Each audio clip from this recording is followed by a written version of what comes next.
Hello people, today we're going to reduce algebraic fractions to their lowest form, and let's get right into the video.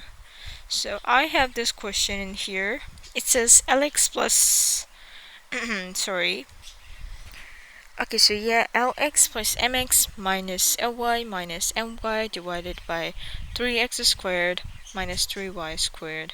So let's see what we can do here. First of all, we're going to take common. Okay.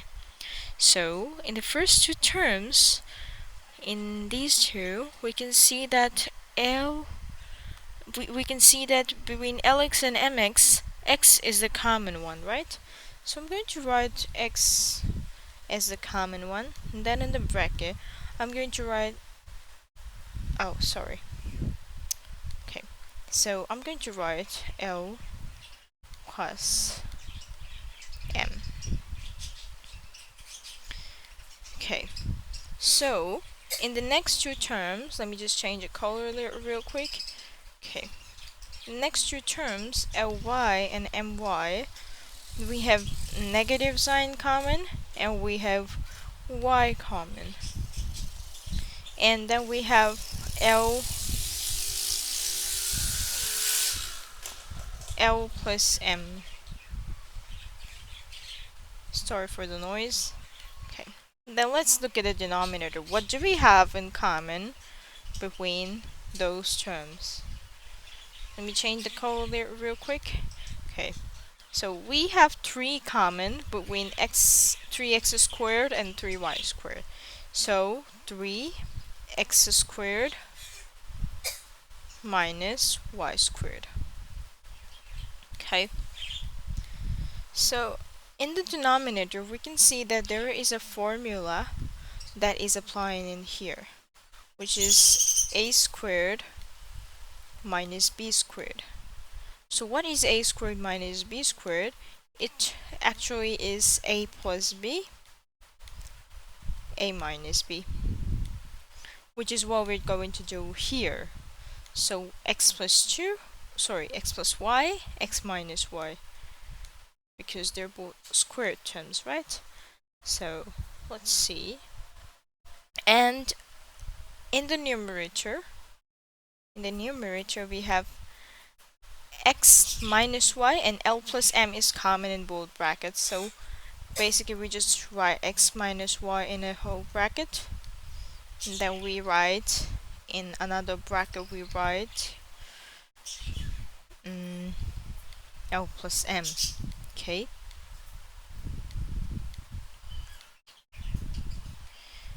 And then in the denominator we separate 3, and then we write let me just, okay, so x plus y, and then we get x minus y.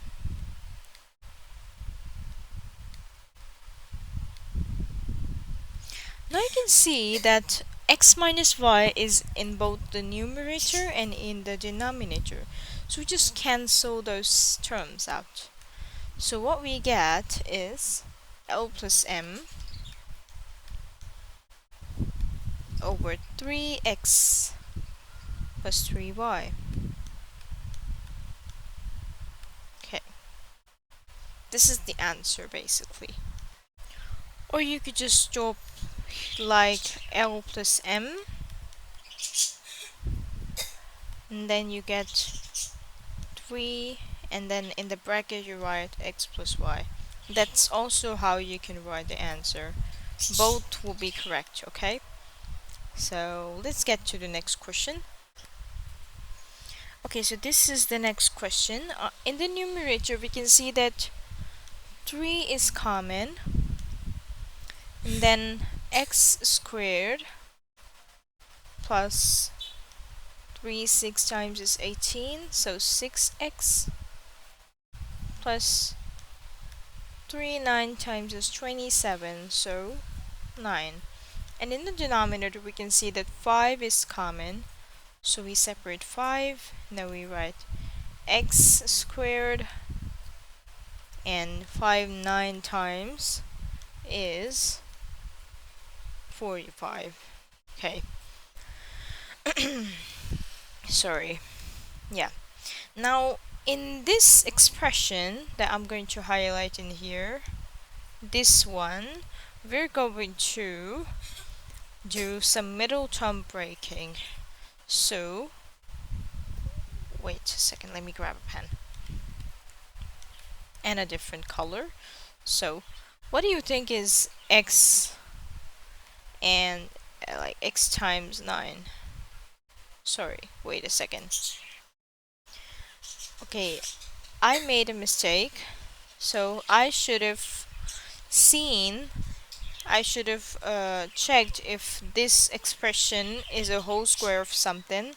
So let's check if this is a whole square of something. So x is a squared term. X squared plus 2a, which is the x, and b, which is the 3, plus b squared, which is the 3 squared, which is 9. So we can essentially see that the formula of a plus b whole square is applying in here. A plus b whole squared is equals to a squared plus 2ab plus b squared. Sorry, it's kind of not looking really great. Sorry. Yeah. And then x squared minus 9. Well, we can also see that in the denominator, we can see that a squared minus b squared is applying, because x squared and 9 are both square terms, right? So a plus b, a minus b.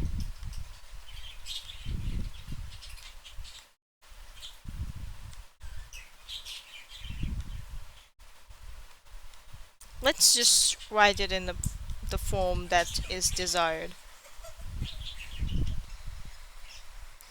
Okay, so that makes 3 x plus 3,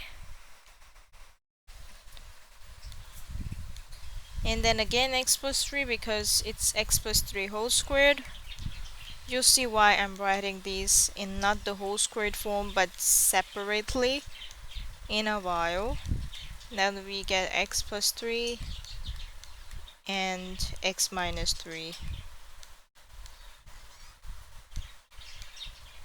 So, as you can see, x plus 3 is in both the numerator and the denominator, so those will just cancel out. Okay, so we get 3 x plus 3 divided by 5 x minus 3. Okay, well, that's it.